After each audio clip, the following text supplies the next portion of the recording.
सभी भक्तों को जय माता की। अष्टमी कथा।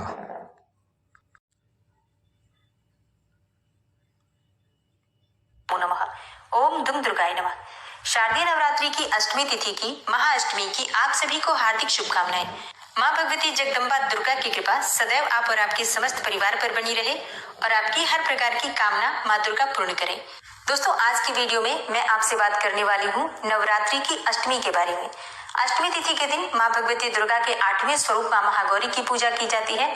और हाँ, नवरात्रि की अष्टमी और नवमी ये दो तिथियां बहुत महत्वपूर्ण इसलिए होती हैं क्योंकि कई स्थानों पर या यूं कहें कि कई परिवारों में इस प्रकार की परंपरा है कि अष्टमी तिथि के दिन कन्या पूजन और हवन करके नवरात्रि का समापन किया जाता है और कई घरों में इस प्रकार की परंपरा है कि नवमी तिथि के दिन कन्या पूजन और हवन किया जाता है। इसी प्रकार से बहुत से स्थानों पर दशमी तिथि के दिन भी हवन करके और नवरात्रि का समापन किया जाता है।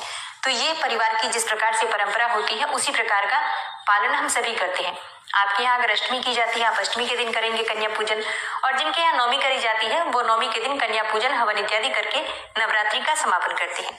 और इस बार अष्टमी तिथि मतलब शारदीय नवरात्रि की अष्टमी तिथि 22 अक्टूबर 2023 को है, रविवार के दिन। अष्टमी तिथि का प्रारंभ हो रहा है 21 अक्टूबर को रात में 9:53 पर और अष्टमी तिथि समाप्त हो रही है 22 अक्टूबर को रात्रि में 7:58 पर। तो सूर्योदय कालीन अष्टमी तिथि हमें प्राप्त हो रही है 22 अक्टूबर 2023 को और इस दिन माँ महागौरी की पूजा आराधना की जाएगी। और माँ महागौरी की पूजा से समस्त प्रकार के पाप कर्म समाप्त हो जाते हैं। शास्त्रों में ऐसा कहा गया है कि अगर अष्टमी तिथि के दिन माँ महागौरी की पूजा आराधना हम करते हैं तो उससे हमारे सभी प्रकार के जाने अनजाने में किए गए पाप कर्म समाप्त हो जाते हैं और हर प्रकार की कामना माँ महागौरी की पूजा से पूर्ण हो जाती है। सुख समृद्धि की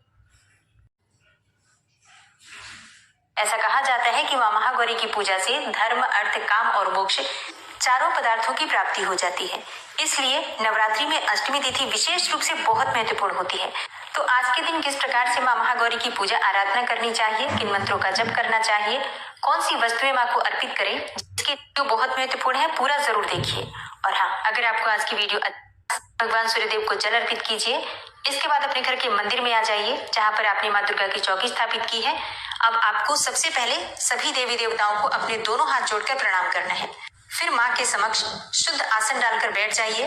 अब थोड़ा सा गंगा जल या फिर शुद्ध जल लेकर अपने ऊपर छींटे दीजिए। अपने आचमनी कर सकते हैं।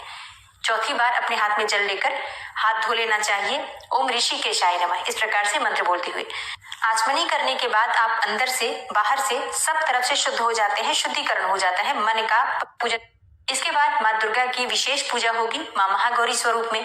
तो अपने हाथ में अक्षत और पुष्प लेकर माँ का ध्यान कीजिए। सबसे पहले माँ का स्वरूप क्या है जिसका आपको ध्यान करना है, देखिए। माँ दुर्गा की 8वीं शक्ति मानी जाती है माँ महागौरी। और नवरात्रि के 8वें दिन जब हम इनकी पूजा करते हैं तो इनका जो स्वरूप हम ध्यान करते हैं वो पूर्ण रूप से गौर वर्ण का होता है, इसलिए ये महागौरी कहलाती है। इनकी गौरता की उपमा शंख, चंद्र और कुंद के फूल से की गई है। और माँ महागौरी का बीज मंत्र है श्रीम क्लीम ह्रीम वरदायै नमः। तो अगर आपके यहाँ कन्या पूजन आज है तो आपने हलवा पूरी बनाया होगा, वही आप माँ को अर्पित कर सकते हैं। और हाँ, नारियल जरूर अर्पित करना चाहिए। तो विधि विधान से माँ महागौरी की पूजा कीजिए, मंत्रों का जप कीजिए। इसके बाद जो भी आप मंत्र जप करते हैं, जैसे कि प्रतिदिन अगर आप चालीसा पाठ कर रहे हैं, दुर्गा सप्तशती का पाठ कर रहे हैं, नवार्ण मंत्र का जप करते हैं या कोई भी पाठ, कोई भी मंत्र आप प्रतिदिन जो जप रहे हैं उसे जप करके और अपनी पूजा को पूर्ण करके आरती कर सकते हैं।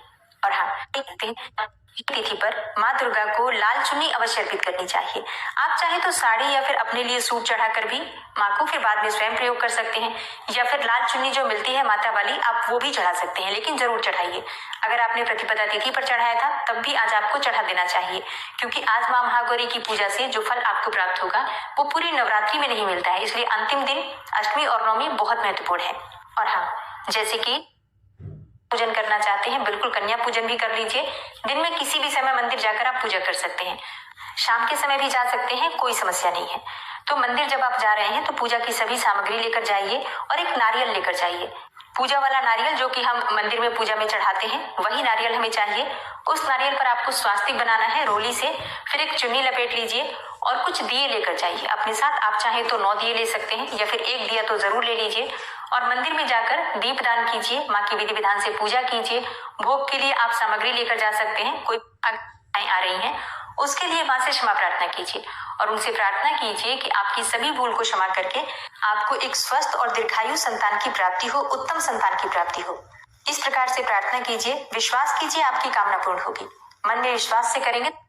ये सुनी आपने अष्टमी की आज महागौरी की पूजा विधि और कथा। आशा करते हैं आपको वीडियो पसंद आया होगा। हमारे चैनल को शेयर कीजिए, लाइक कीजिए और अगर वीडियो आपको अच्छी लगी हो तो कमेंट बॉक्स में ज़रूर लिखें। जय माता दी, जय माता दी।